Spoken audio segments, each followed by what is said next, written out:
जय श्री कृष्ण। नमस्कार। श्रीमद् भगवद गीता के अध्ययन के श्रृंखला में 9वें अध्याय राज विद्या राजगुह्य योग के आज के सत्र में सभी साध्यायियों का स्वागत एवं अभिवादन। ओंकार के नाद के साथ प्रार्थना करेंगे।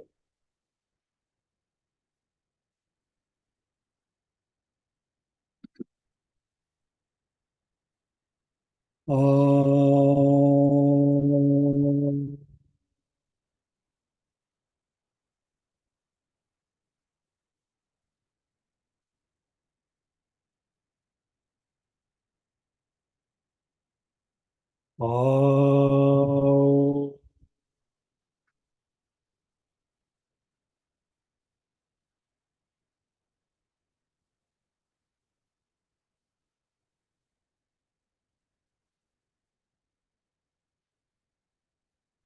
ओम।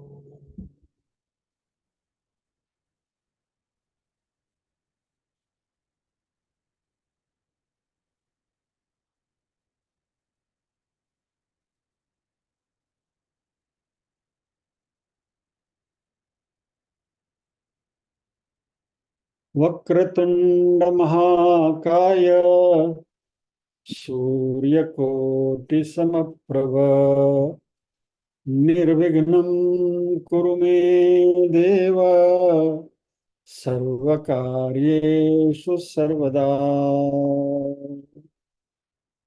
या कुन्देन्दु तुषारहार धवला या शुभ्रवस्त्रावृता या वीणावरदण्डमण्डितकरा या श्वेतपद्मासना या ब्रह्माच्युतशङ्कर प्रभृतिभिर्देवैः सदा वन्दिता सा मां पातु सरस्वती भगवती निःशेषजाड्यापहा।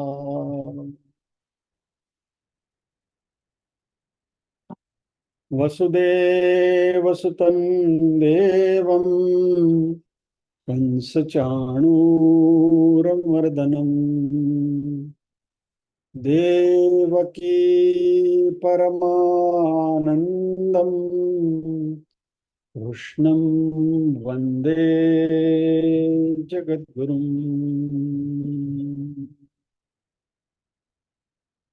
ॐ सहना भवतु सहनौ भुनक्तु सह वीर्यं करवावहै तेजस्विनावधीतमस्तु मा विद्विषावहै। ॐ शान्ति शान्ति शान्तिः। यत्र योगेश्वर कृष्णो यत्र पार्थो धनुर्धरः तत्र श्रीर्विजयो भूतिर्ध्रुवा नीतिर्मतिर्मम।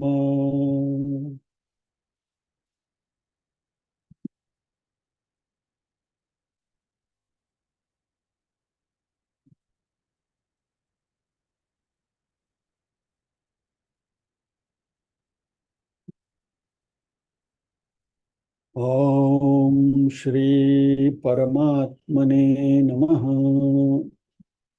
अथ नवमोऽध्यायः राजविद्या राजगुह्ययोगः। श्रीभगवानुवाच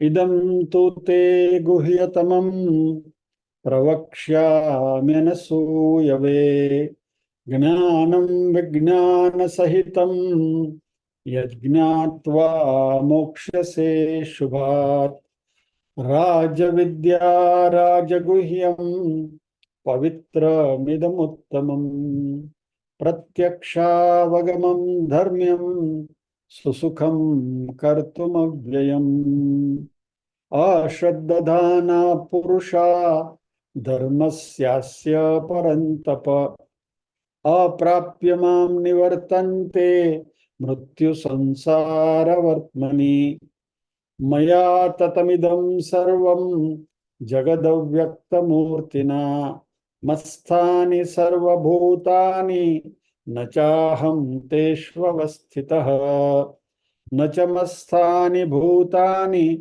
पश्य मे योगमैश्वरम् भूतभृन्न च भूतस्थो ममात्मा भूतभावनः यथाकाशस्थितो नित्यं वायुः सर्वत्र गो महान् तथा सर्वाणि भूतानि मत्स्थानीत्युपधारय सर्वभूतानि कौन्तेय प्रकृतिं यान्ति मामिकम् कल्पक्षये पुनस्तानि कल्पादौ विसृजाम्यहम् प्रकृतिं स्वामवष्टभ्य विसृजामि पुनः पुनः भूतग्राममिमं कृष्णमवशं प्रकृतेर्वशात् न च मां तानि कर्माणि निबध्नन्ति धनञ्जय उदासीनवदासीनमसक्तं तेषु कर्मसु मयाध्यक्षेण प्रकृतिः सूयते सचराचरम् हेतुनानेन कौन्तेय जगत् विपरिवर्तते अवजानन्ति मां मूढा मानुषीं तनुमाश्रितम् परं भावमजानन्तो मम भूतमहेश्वरम् मोघाशा मोघकर्माणो मोघज्ञानाविचेतसः राक्षसीमासुरीं चैव प्रकृतिं मोहिनीं श्रिताः महात्मानस्तु मां पार्थ दैवीं प्रकृतिमाश्रिताः भजन्त्यनन्यमनसो ज्ञात्वा भूतादिमव्ययम् सततं कीर्तयन्तो मां यतन्तश्च दृढव्रताः नमस्यन्तश्च मां भक्त्या नित्ययुक्ता उपासते ज्ञानयज्ञेन चाप्यन्ये यजन्तो मामुपासते एकत्वेन पृथक्त्वेन बहुधा विश्वतो मुखम् अहं क्रतुरहं यज्ञ स्वदाहमहमौषधम् मन्त्रोऽहमहमेवाज्य महमग्निरहं हुतम् पिताहमस्य जगतो माता धाता पितामहः वेद्यं पवित्रमोङ्कार रुक्साम यजुरेर्वच। इस श्लोक के ऊपर हमारी गाड़ी खड़ी है इस जंक्शन के ऊपर। थोड़ा श्लोक को रिकैप्चुलेट कर लें, क्योंकि 2-3 सत्र से हम वेदों के बारे में बातचीत कर रहे थे।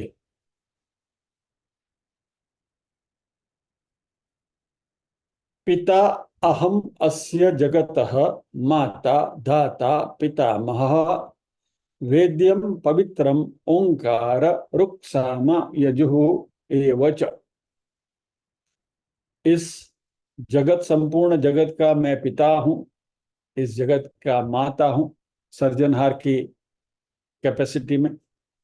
धाता यानी कि धारण पोषण करने वाला हूं, क्योंकि जगत को वही संभालते हैं, कर्मों का फल देते हैं। फिर कहा कि भाई आप पिता हैं, तो फिर आपके पिता कौन है? तो बोला मैं प्रपितामह भी मैं ही हूँ, यानी पितामह भी मैं ही हूँ, यानी मैं ही पिता हूँ, मैं ही दादा हूँ, यानी मेरे आगे कोई नहीं है। There is nobody prior to me. और वेद्यम यानी कि जानने योग्य, पवित्रम ओंकार, पवित्र ओंकार, और ऋग्वेद, यजुर्वेद, सामवेद, वह भी मैं ही हूं।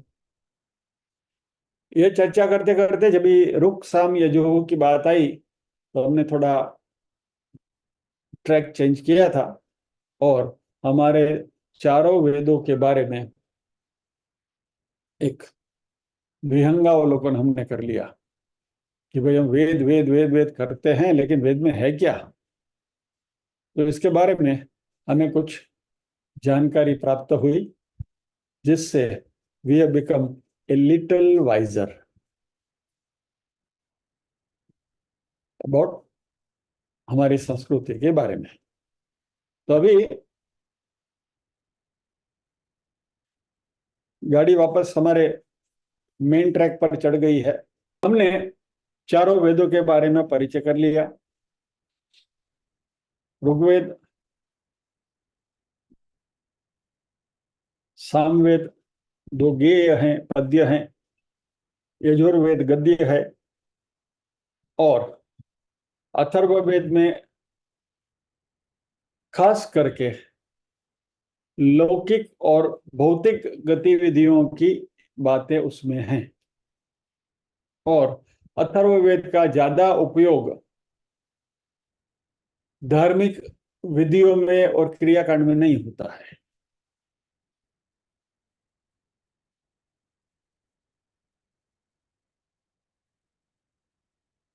अब ये 9वें अध्याय में 12वें श्लोक से शुरू करके 19वें श्लोक तक भगवान संसार निवृत्ति उपाय की बात कर रहे हैं, यानी कि संसार में से अलग होकर अपने आप को अलग करके मुक्ति कैसे प्राप्त की जाए, मोक्ष कैसे प्राप्त की जाए, जिसको मोक्ष उपाय कहते हैं।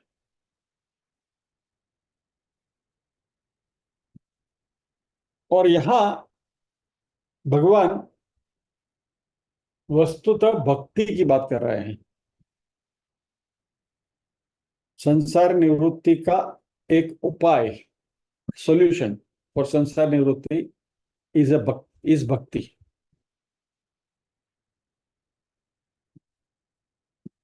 जब हम कहें कि भक्ति हमें मुक्ति दिलाती है, या तो भक्ति मुक्ति प्राप्त करने का, मोक्ष का साधन है, ये बात जब भी हम करें तो थोड़ा हमें केयरफुल रहना पड़ेगा। क्योंकि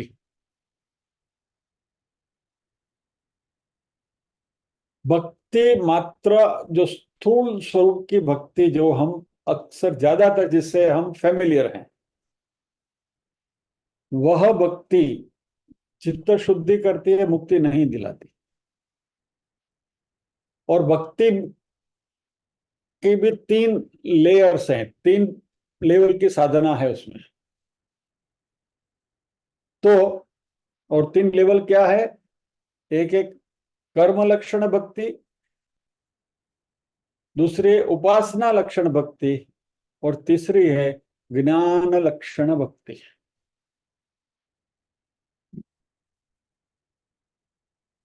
आई रिपीट अगेन, भक्ति के 3 टायर्स, 3 कक्षाएं हैं।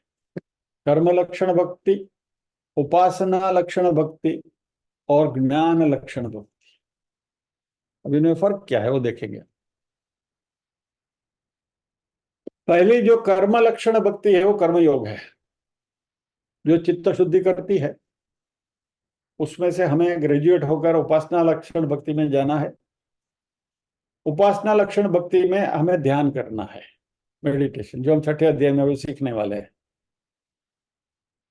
और ध्यान करने से हमारा परमात्मा के साथ एकत्व का जो भाव है वो दृढ़ीभूत होता है, इंटीग्रेशन ऑफ द माइंड। और फिर फाइनली अंततः ज्ञान लक्षण भक्ति में हमें जाना होता है, उससे हमें गुजरना होता है। और ये ज्ञान लक्षण भक्ति इज नथिंग एल्स। ज्ञान लक्षण भक्ति जो मुक्ति दिलाती है वह और कुछ नहीं लेकिन वेदांत का श्रवण मनन और निधिध्यासन। आ गए घूम फिर के।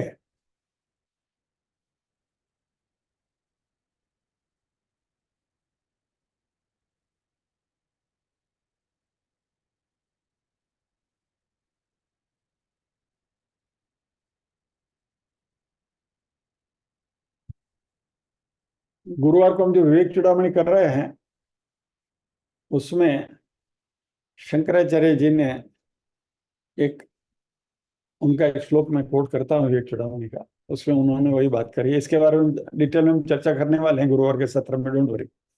खाली एक ये श्लोक,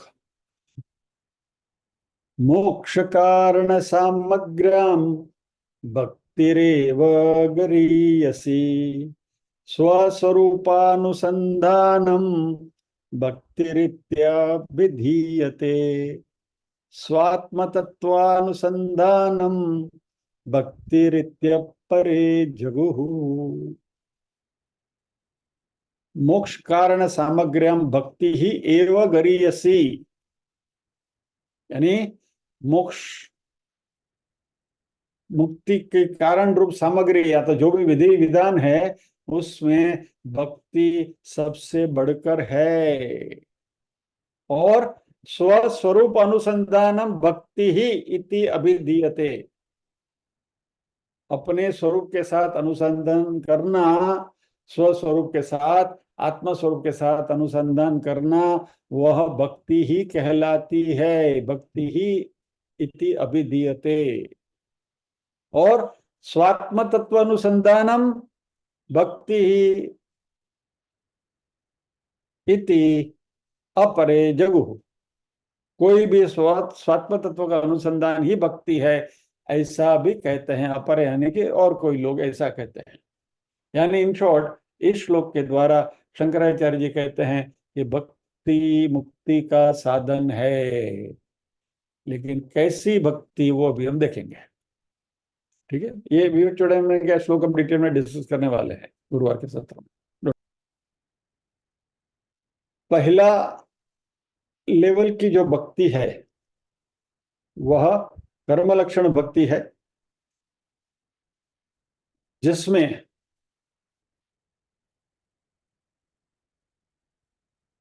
हम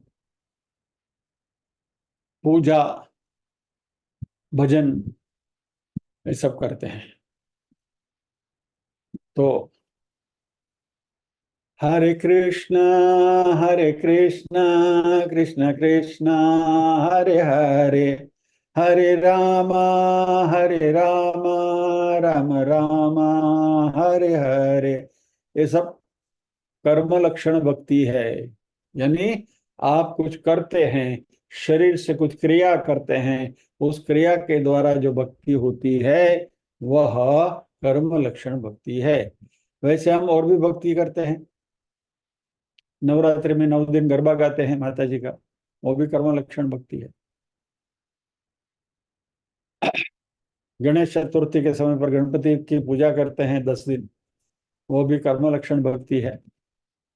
जिसमें बेसिकली कहने का तात्पर्य यह है, ये सारी भक्ति के प्रकार में क्रिया का प्राधान्य है।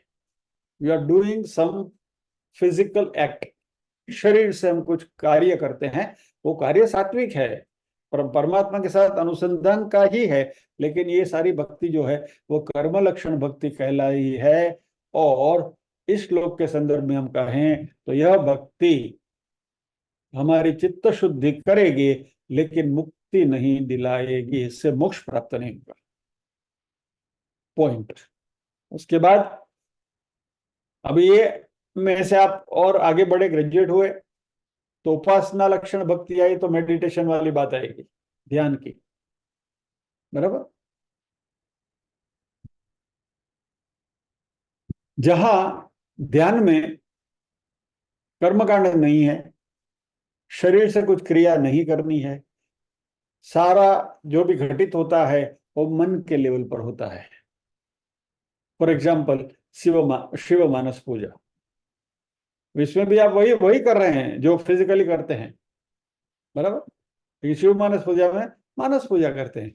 रत्नै कल्पितमासनं हिमजलैः स्नानं च दिव्याम्बरम् नानारत्नविभूषितं मृगमदा मोदाङ्कितं चन्दनम् छाति चम्पकबिल्वपत्ररचितं पुष्पं च धूपं तथा दीपं देवदयानिधे पशुपते हृत्कल्पितं गृह्यताम्।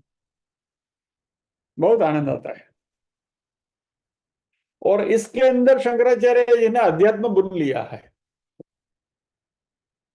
आत्मा त्वं गिरिजामति सहचरा प्राणा शरीरं गृहम् पूजाते विषयोपभोग रचना निद्रा समाधि स्थिति संचार पदयो प्रदक्षिण विधि स्तोत्राणि सर्वा गिरो यद्यत् कर्म करोमि तदखिलं शंभो तवाराधनम्। अनूठा स्तोत्र है। तो ये उपासना लक्षणा भक्ति है, जिसमें हम उपासना करते हैं परमात्मा की। इसमें कोई कर्म कांड नहीं है, पूरी मानसिक प्रक्रिया है।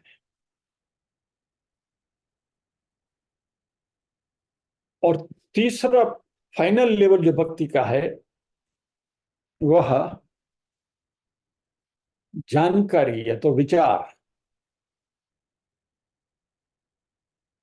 हमारे शास्त्रों में परमात्मा के बारे में जो भी बातें कही गई हैं उन बातों का अध्ययन करना, उपनिषदों का अध्ययन करना, और परमात्मा का जो स्वरूप है, सही स्वरूप है, जो निर्गुण निराकार स्वरूप है, उस स्वरूप की अनुभूति करना, उसकी झांकी करना। और यह ज्ञान लक्षणा भक्ति है। तो हमें शुरुआत करनी है कर्म लक्षण भक्ति से, यह मूर्ति पूजा का वैशिष्ट्य है। मूर्ति पूजा भी एक बहुत बड़ी बात है, इट्स ए साइंस। इसके बारे में बोले तो बहुत कुछ कहा जा सकता है। उसके बाद उपासना लक्षणा भक्ति है, जो मनुष्य करते हैं, मेडिटेशन करते हैं। और फाइनली ज्ञान रूप भक्ति, कि जिसमें परमात्मा के सही स्वरूप का हम परिचय अपने आप से कराते हैं। और ये ज्ञान रूप भक्ति या तो ज्ञान लक्षणा भक्ति जो है वही मुक्ति दिलाती है।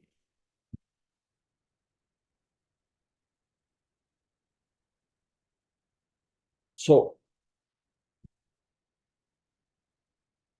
बहुत स्पष्टता से बात कही जा रही है, शंकराचार्य जी ने भी कही है कि भक्ति को यदि आप ज्ञान से अलग कर दो तो मुक्ति नहीं मिलेगी। भक्ति divorced from knowledge can never give liberation, can never give मुक्ति। और इसलिए सभी उपनिषद का जो सेंट्रल थीम है वही कहेगा ज्ञानात एव कैवल्यम, ज्ञान से ही मुक्ति है।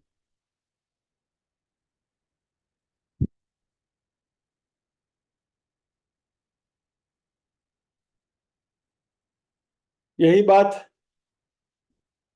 भगवान ने हमें चौथे अध्याय में सिखाई थी। चौथे अध्याय का 33वां श्लोक, 4/33। श्रेयान् द्रव्यमयाद्यज्ञात् ज्ञानयज्ञ परन्तप सर्वं कर्माखिलं पार्थ ज्ञान ज्ञाने परिसमाप्यते। श्रेयान् द्रव्यम मयाद यज्ञात, यानी द्रव्य से किए जाने वाला यज्ञ से ज्ञान यज्ञ श्रेय है। ज्ञान यज्ञ इज बेटर, परंतप है अर्जुन। इसलिए सर्व कर्म अखिलम पार्थ है।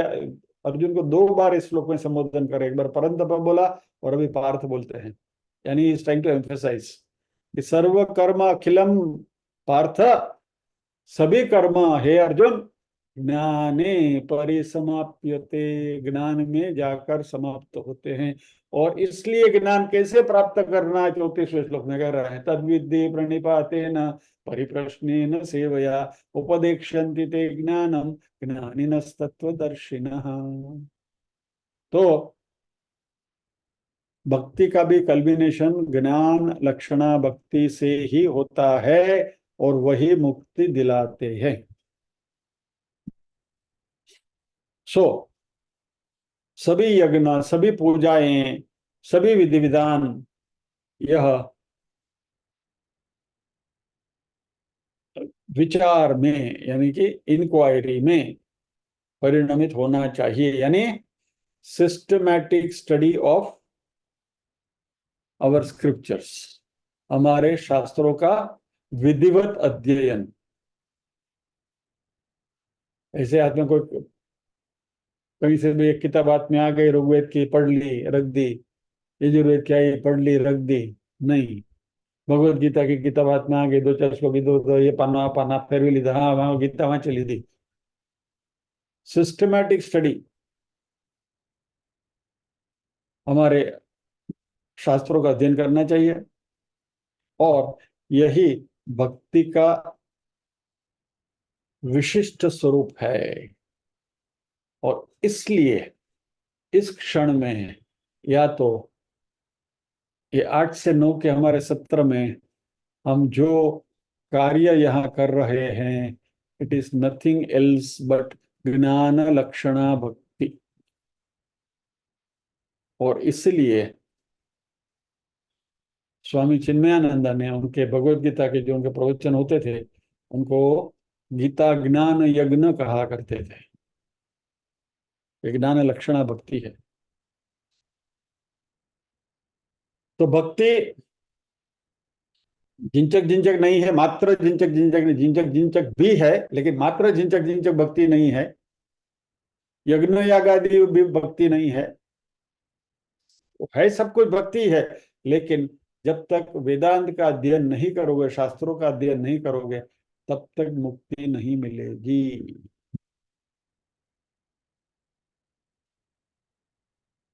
अभी ये भक्ति के बारे में भगवान ने भगवत गीता में एक पूरा अध्याय रखा हुआ है, वो है 12वां अध्याय।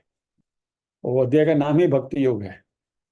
तो उसमें हम भक्ति के बारे में बहुत आराम से लंबी चर्चा करेंगे।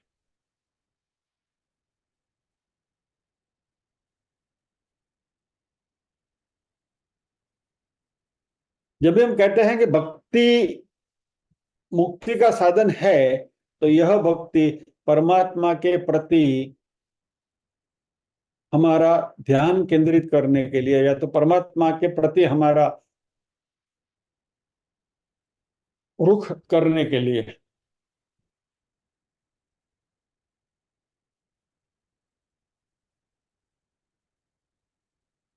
और ये भक्ति जब भी हम करते हैं ना, तो वो भक्ति का भी एक केंद्र बिंदु होता है कि भाई हम राम जी की भक्ति करते हैं, हम कृष्ण की भक्ति करते हैं, हम शिव जी की भक्ति करते हैं, शिव जी की आराधना करते हैं, वगैरह वगैरह वगैरह, गणपति जी की आराधना करते हैं, माता जी की आराधना करते हैं। और जैसे भक्ति के 3 स्टेप्स हैं, कर्म लक्षणा भक्ति, उपासना लक्षणा भक्ति और ज्ञान लक्षणा भक्ति, वैसे ही भक्ति का जो केंद्र बिंदु है, जिसके लिए हम भक्ति करते हैं, जिसकी हम भक्ति करते हैं, उस वो भी इवोल्व होता है। और उसके भी 3 लेयर्स हैं।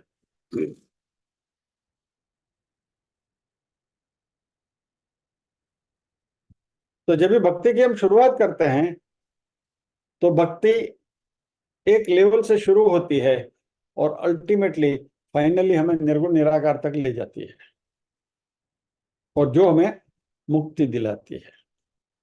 अभी भक्ति का एवोल्यूशन का 3 स्टेजेस क्या है वो भी हम देख लें, ऑलरेडी हम देख चुके हैं, उसका रिवीजन कर रहे हैं हम।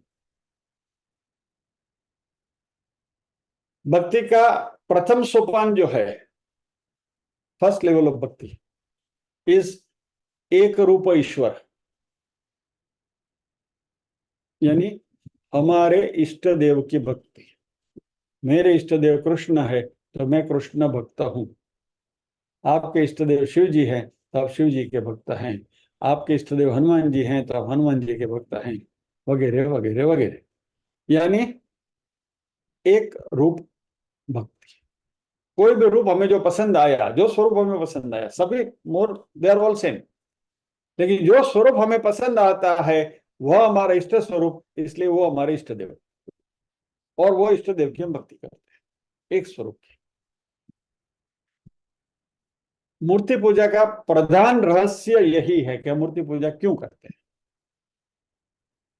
हमारे गुजराती में कहावत है, काला अरे धोड़ो बंधो वान ना आवे सा ना आवे। बराबर निर्वेन?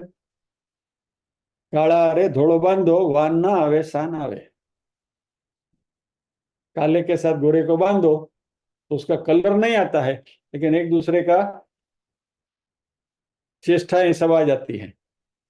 और ये मूर्ति पूजा के पीछे रहस्य यही, प्रधान रहस्य यही है। एक तो हमें कुछ ऑब्जेक्ट चाहिए कंसंट्रेशन करने के लिए, सामने कोई वस्तु होगी तो उसमें हम कंसंट्रेशन करेंगे, इसलिए मूर्ति रखी। और जिसकी मूर्ति रखी है उसकी उपासना करते करते करते करते करते आप उससे उसके जैसे हो जाओगे। हमारे शास्त्रों ने बहुत अच्छी बात कही है कि ये मूर्ति पूजा देह में से देव बनने की प्रक्रिया है, देह में से देव बनाती है। आप गणपति जी की उपासना करते हैं तो गणपति जी के गुण हैं उसके ऊपर आप ध्यान धरिए, और गणपति की पूजा करते रहिए तो आप गणपति के जैसे हो जाओगे, कृष्ण जैसे हो जाओगे, राम जैसे हो जाओगे, अंबा माँ जेवा थई जशो, कालिका भी थई जाओ।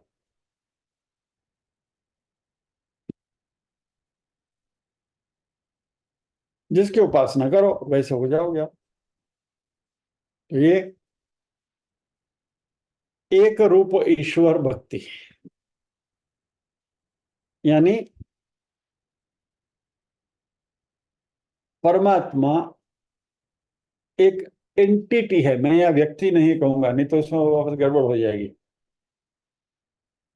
मतलब अभी तो दो सूत्र पहले तो आपने बोला था भगवान को मनुष्य के साथ इक्वेट मत करो, और यदि मैं कहूँ कि भगवान is a person for me तो लफड़ा हो जाएगा, तो પછી મને જ મારવા આવશે બધા।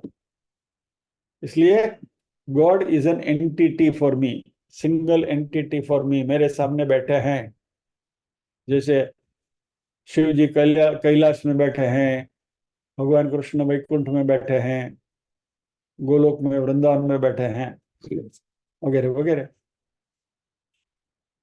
तो ये जो परमात्मा का जो स्वरूप है, हमारे इष्ट देव का जो स्वरूप है, that is our personal God, हमारा वैयक्तिक भगवान है वो। और शास्त्रों का कहना है कि यह भक्ति का स्थूल स्वरूप है, यानी प्रिमिटिव स्वरूप है। अभी ये भक्ति धीरे धीरे एक्सपांड होती है, जैसे जैसे हम अध्यात्म में आगे बढ़ते हैं वैसे वैसे ये भक्ति का भी सब्लिमेशन होता है, और वो ऊपर उठती है, लेवल ऊपर उठता है। फिर क्या होता है, एक रूप भक्ति में से अनेक रूप ईश्वर या तो विश्व रूप ईश्वर की हम आराधना करने लगते हैं। यानी शिव जी मात्र कैलाश में ही है ऐसा नहीं,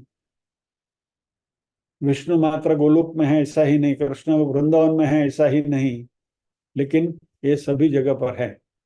ऐसी धीरे धीरे अनुभूति होने लगती है।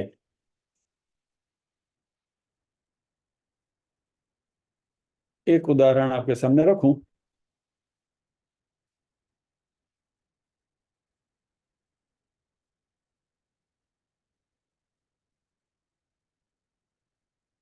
रुद्राष्टाध्याय में इसका जो 5वां अध्याय है, उसको नमक बोला जाते हैं।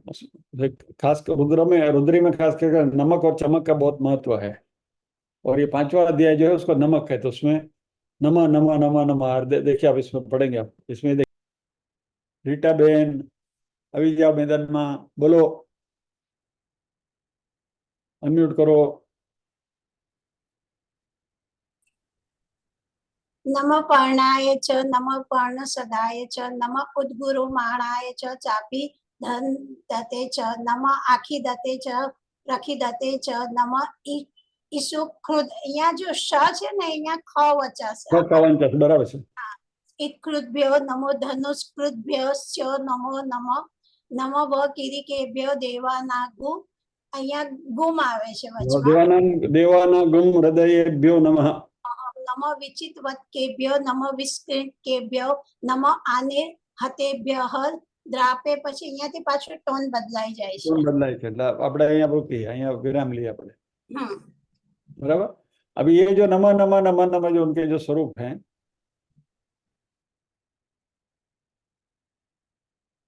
जय श्री कृष्ण में अध्याय के 5वें अध्याय में नमक में रुद्र के विविध प्रकार के संज्ञाएं जो दी गई हैं उनको नमस्कार किए गए हैं। और ये कुछ इस प्रकार हैं। काष्ठ आदि शुष्क पदार्थों में भी सत्ता रूप से विद्यमान रुद्र के लिए नमस्कार है। आर्द्र काष्ठ आदि में सत्ता रूप से विद्यमान रुद्र के लिए नमस्कार है। धूली आदि में विद्यमान, धूल यानी धूल, रुद्र के लिए नमस्कार है। रजोगुण अथवा पराग में विद्यमान रजस्य रूप रुद्र के लिए नमस्कार है। रजस्य रूप यानी कि चांदी, संपूर्ण इंद्रियों के व्यापार की शांति होने पर भी अथवा प्रलय में भी साक्षी बनकर रहने वाला रुद्र के लिए नमस्कार है। बलवज आदि 3 विशेषों में होने वाले अलप्य रूपी रुद्र के लिए नमस्कार है। अलप्य यानी वड़वानल में विद्यमान रुद्र के लिए नमस्कार है। प्रलयाग्नि में विद्यमान रुद्र के लिए नमस्कार है। वृक्षों के पत्र रूप रुद्र के लिए नमस्कार है। वृक्ष पर्णों के स्वतः शीर्ण होने के काल वसंत ऋतु रूप रुद्र के लिए नमस्कार है। यानी जो पानखर ऋतु आती है उसमें वो ऋतु भी पानखर के जो कारण रूप जो है वो ऋतु रूपी रुद्र को भी नमस्कार है। सब ओर से अभक्तों को दीन दुखी बना दे वाला है रुद्र को नमस्कार है। जो भक्त नहीं है उनको दीन दुखी बनाते हैं, એટલે भक्ति नहीं करेंगे तो दीनता दुख निश्चित है, इसलिए भक्ति करो। अपने भक्तों के दुखों से दुखी होने के कारण दया से आर्द्र हृदय होने वाले रुद्र के लिए नमस्कार है। बाणों को निर्माण करने वाले रुद्र के लिए नमस्कार। ये बहुत अच्छा है। अपने भक्तों के दुखों से दुखी होने के कारण दया से आर्द्र हृदय होने वाले रुद्र को नमस्कार है। यानी अपने भक्त को दुखी होते हुए देखकर जिनका हृदय पिघल जाता है वह रुद्र को नमस्कार। शिव, आशुतोष, करुणा वगैरह वगैरह, यानी रुद्र के अलग अलग प्रकार से रुद्र को नमस्कार किए गए हैं। यानी धूली जैसी सिंपल चीज से लेकर कहां से कहां तक की यहाँ कल्पना की गई है। ये हमारी बहनें हर महीने शिवरात्रि के दिन रुद्र अष्टाध्यायी करती हैं, लेकिन सभी से मैं ये विनंती करूंगा कि एक बार इसका अर्थ भी पढ़ लें। आपको चाहिए तो मैं बेच सकता हूं। जी, okay. So coming back to the main track, कि पहले हमने परमात्मा के एक स्वरूप की भक्ति करी, एक स्वरूपा भक्ति। अभी क्या है? विश्व स्वरूपा भक्ति। विश्व में विश्वरूप भक्ति, विश्वरूप ईश्वर, यानी विश्व में जो कुछ है उसमें ईश्वर को देखना। ये भक्ति का दूसरा लेवल, ऊपरी लेवल।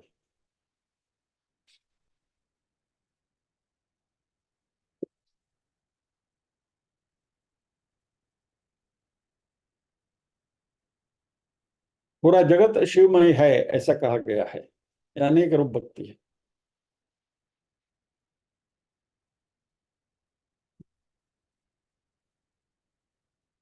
और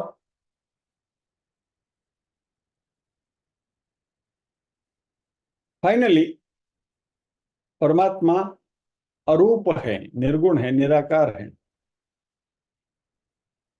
उसकी बात कठोपनिषद में आई है, अशब्दम स्पर्शम रूपम अव्यम तथा अरसम नित्यम अगंधवच्चयत् अनाद्यंतम महत परम ध्रुवन निचाय्य तन मृत्यु मुखात प्रमुच्यते। यह परम तत्व जिसमें न तो शब्द है, न स्पर्श है, न रूप है, जो अव्ययी है, जिसमें कोई रस है, न कोई गंध है, जो नित्य है, अनादि है, अनंत है, महान आत्म तत्व से भी उच्चतर है, आत्म तत्व से भी ऊपर हैं, उनका दर्शन करके मृत्यु के मुख से मुक्ति मिल जाती है। कठोपनिषद तो यमराजा नचिकेता तो कह रहे हैं ना, नचिकेता ने पूछा था कि मृत्यु के आगे क्या है, तो ये कठोपनिषद में यमराजा नचिकेता को समझाते हैं कि ये है परमात्मा। तो ये भक्ति का ऊपरी लेवल। तो जैसे जैसे परमात्मा के बारे में हमारी जानकारी दृढ़ीभूत होती जा रही है, क्लैरिटी आती जा रही है, वैसे हमारा भक्ति का प्रकार भी चेंज होता है। तो अभी एक रूप भक्ति थी, तभी कर्म प्रधान भक्ति थी, ત્યારે આપણે सेवा पूजा કર્યા કરીએ છીએ कि पुष्टि मार्ग वाला વધારે करे, आठों प्रहर उनकी सेवा ही चलती रहती है, वो कर्म प्रधान भक्ति है। કાના નામ ન થવું જોઈએ, કાનાને તેમ ન થવું જોઈએ, બાળ સ્વરૂપ છે ને અગરબત્તી સામે પેટાવાય નહીં ને તેની એના ધુમાડા કાનમાં એના નાકમાં ઘૂસી જાય તો એને ગુંગળામણ થાય ને, इस सूक्ष्म लेवल की भक्ति है वो, लेकिन बेसिकली स्थूल स्वरूप की भक्ति है।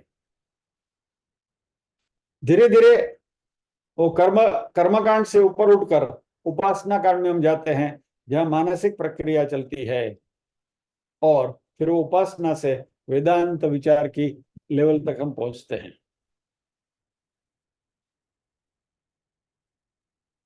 और जैसे जैसे हमारा भक्ति का प्रकार बदलता है, वैसे हमारे आराध्य का प्रकार भी बदलता है। आराधना का प्रकार बदला तो आराध्य का प्रकार भी उसी तरीके से बदलता है। और फाइनली परमात्मा का जो आराध्य का जो स्वरूप है, निर्गुण स्वरूप है, सब खोजबीन इसलिए की जाती है कि हमें पता चले कि अलग अलग जगह से हमें क्या मिलता है।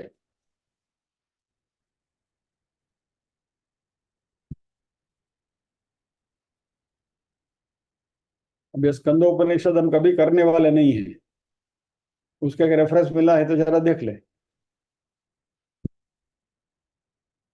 जीव शिव, शिव जीव, सजीव केवल शिव।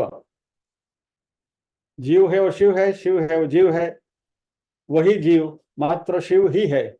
तुषेण बद्धो व्रीहि स्यात्तुषा भावेन तंडुल एवं बद्धस्तथा जीव कर्मनाशे सदाशिव पाशबद्धस्तथा जीव पाशमुक्त सदाशिव।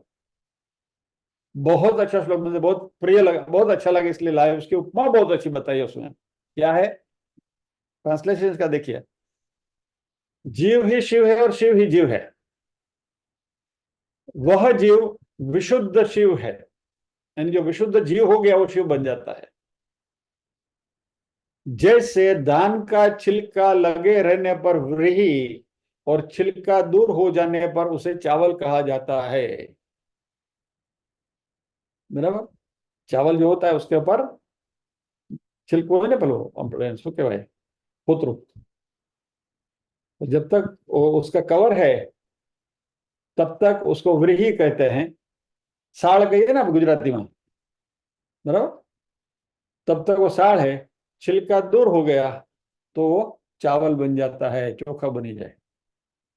इस प्रकार बंधन में बंधा हुआ चैतन्य तत्व जीव होता है, वही प्रारब्ध कर्मों के नष्ट हो जाने पर, ऊपर निशाल निकली जाए, सदाशिव हो जाता है।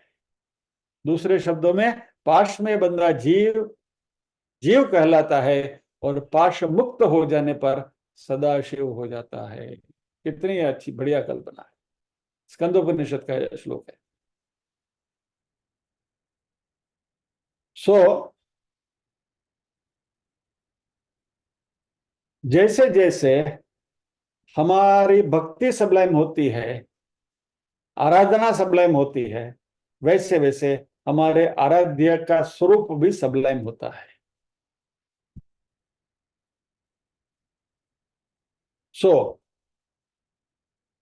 वह भक्ति जो अद्वैत ज्ञान से ही हमें मुक्ति दिलाती है, यानी कि अद्वैत का ज्ञान होना चाहिए।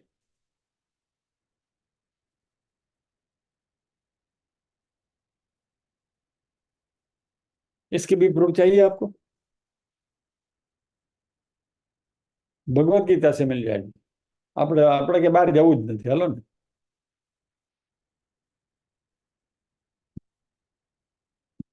हाँ, इस श्लोक से आप परिचित हैं, इसलिए ये श्लोक यहाँ कोट कर रहे हैं। 7/16-17 आपको बात ये करना है तो नोट कर लीजिए। भगवत गीता में ही भगवान ने कहा है, इसका हम अध्ययन कर चुके हैं। चतुर्विधा भजन्ते माम जना सुकृतिन अर्जुन आर्तो जिज्ञासुरर्थार्थी ज्ञानी च भरतर्षभ। 4 प्रकार के भक्त, आर्थ, जिज्ञासु, अर्थार्थी और ज्ञानी। इसके ऊपर विश्लेषण नहीं करेंगे। 7वें अध्याय के 16वें श्लोक का हमारी चर्चा जो है सुन लीजिए यूट्यूब पर जाकर। 17वें श्लोक में भगवान क्या कहते हैं? चार में से, ये चारों में से, तेषाम, इन चारों में से, ज्ञानी नित्य युक्त एक भक्तिर विशिष्यते। ज्ञानी भक्त मुझे प्यारा है। प्रियो ही ज्ञानिनो इति अर्थम अहम सच मम प्रिय। मैं उसको प्रिय हूं और उसे मैं प्रिय हूं। भगवान ने स्वयं भगवत गीता में ज्ञानी भक्त का गुणगान गाया है। तो ये ज्ञान रूपी भक्ति जो है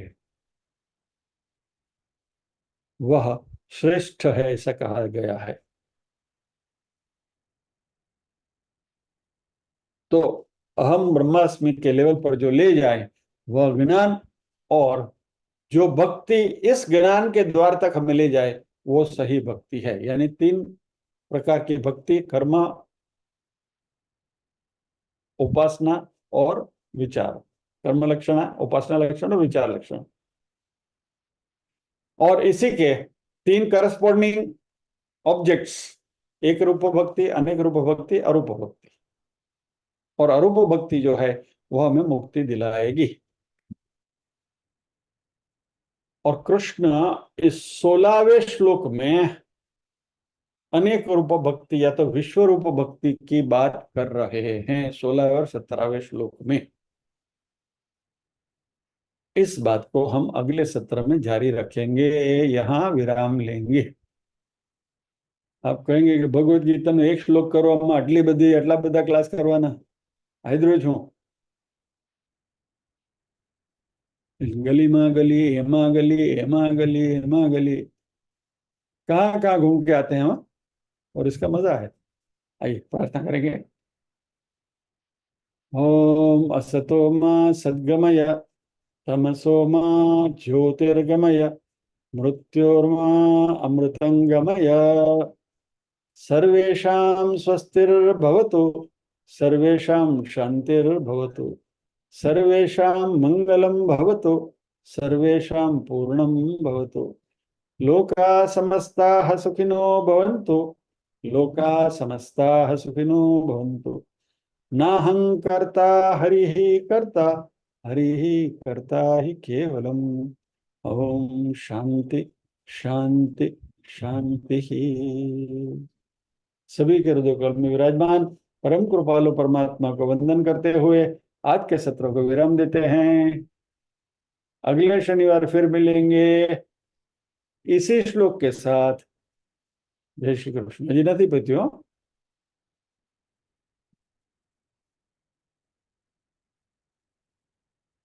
जब मैं बोलता हूँ कि अगले श्लोक के साथ, तो आप लोगों के चेहरे के पर एक अलग प्रकार की सुर्खी दिखाई देती है। आज छुट्टिया, लेकिन अगले शनिवार इसी श्लोक पर हम चर्चा करेंगे।